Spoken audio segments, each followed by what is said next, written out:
Class 9th students, आज हिंदी में मैं आपको पाठ 2 स्पर्श पुस्तक की पाठ 2 मेरी शिखर यात्रा पढ़ाने जा रही हूँ, जिनकी लेखिका बचेंद्री पाल जी हैं, जो कि भारत की ओर से पहली महिला एवरेस्ट विजेता रही हैं। एवरेस्ट चोटी को जीतने वाली पहली महिला रही हैं। उनका जीवन उत्तरांचल के चमोली जिले में चंपा गांव में हुआ। जन्म 24 मई 1954 को हुआ। बहुत साधारण परिवार में जन्मी थी वो, और बचपन भी उनका बहुत ही कठिनाइयों भरा था। पिता के पास आर्थिक तंगी के कारण वो 8वीं तक पढ़ने के बाद फिर अपनी पढ़ाई पूरी उन्होंने खुद सिलाई वगैरह करके आगे पढ़ा उन्होंने, और फिर आखिरकार उन्होंने संस्कृत में एमए और बीएड भी किया।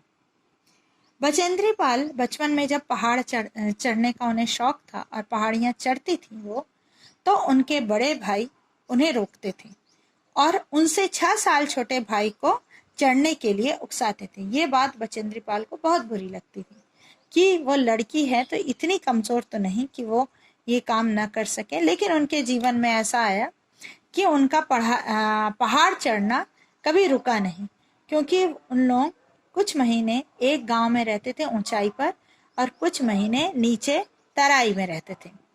लेकिन उनका स्कूल ऊंचे वाले गांव में था, तो वो कुछ महीने, जितने महीने वो नीचे वाली गांव में रहते थे, वहां से वो पैदल 5-6 मील पैदल रोज स्कूल आना और जाना करती थी। उनकी पूरी पढ़ाई करने के बाद उन्होंने ट्रेनिंग ली। 7500 मीटर ऊंची मान चोटी पर वो सफलतापूर्वक चढ़ भी गई। बचेंद्री पाल ने अपने जीवन एवरेस्ट विजय के लिए अपने रोमांचक पर्वतारोहण यात्रा का संपूर्ण विवरण उन्होंने कलमबद्ध किया है। उसी का एक अंश ये पाठ है आपका। ये पाठ आप स्वयं पढ़ेंगे और आपको पढ़ने में बहुत आनंद भी आएगा। मैं थोड़ा सा बता दे रही हूँ कि जब आपको लगता है कि ये वाक्य आप सुनते हैं कि किसी ने एवरेस्ट जीता है, ये एवरेस्ट पर विजय प्राप्त की है, लेकिन आप उसकी परिस्थितियां बिल्कुल नहीं समझते, क्योंकि हम कभी पर्वतारोहण वगैरह करते नहीं। पर्वतारोही को कितनी मुश्किलों का सामना करना पड़ता है और क्या प्लानिंग होती है, कैसे केवल अकेला कोई पर्वतारोहण नहीं कर सकता, एक ग्रुप होता है। एक ग्रुप नहीं, बहुत से दल होते हैं। एक दल पहले सामने जाकर रास्ता साफ करता है, जो भी आपके लैंडस्लाइड होता है, हिमपात बोलते हैं वो होता है, ग्लेशियर्स होते हैं आगे। ये सब चीजें आपके इस पाठ को पढ़ने पर आपको समझ में आएंगी। उनकी कठिनाइयां इतना कठिन कि आप आखिर में देखेंगे कि वो जब एवरेस्ट चोटी पर चढ़ती हैं तो वहां केवल एक अकेले इंसान के खड़े होने की जगह है। कितना डेंजरस है ये सोचना कि केवल एक व्यक्ति उस चोटी पर खड़ा हो सकता है और हजारों किलोमीटर तक ढाल केवल। ये चोटी कितनी खतरनाक हो सकती कि कोई अगर फिसला तो तुरंत जान से जाता है। जान का खतरा पग पग पर इस यात्रा में बना रहता है। कितने लोगों की लाशें जाते जाते वो लोग पर्वतारोही देख पाते हैं।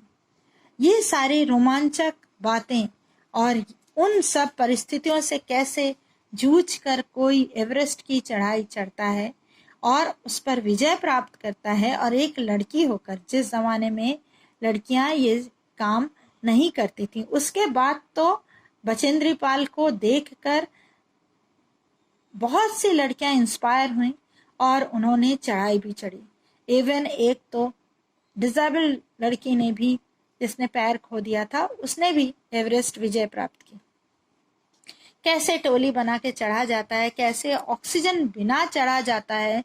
कुछ लोग इसका भी रिकॉर्ड बनाते हैं कि बिना ऑक्सीजन के एवरेस्ट चोटी विजय करना। कुछ लोग आए दिन साथ जो देते हैं, वो सामान ढोने वाले, वो आए दिन एवरेस्ट तक पहुंच जाते हैं। मतलब वो दल के साथ चलते हैं, कितने दलों के साथ वो चलते हैं।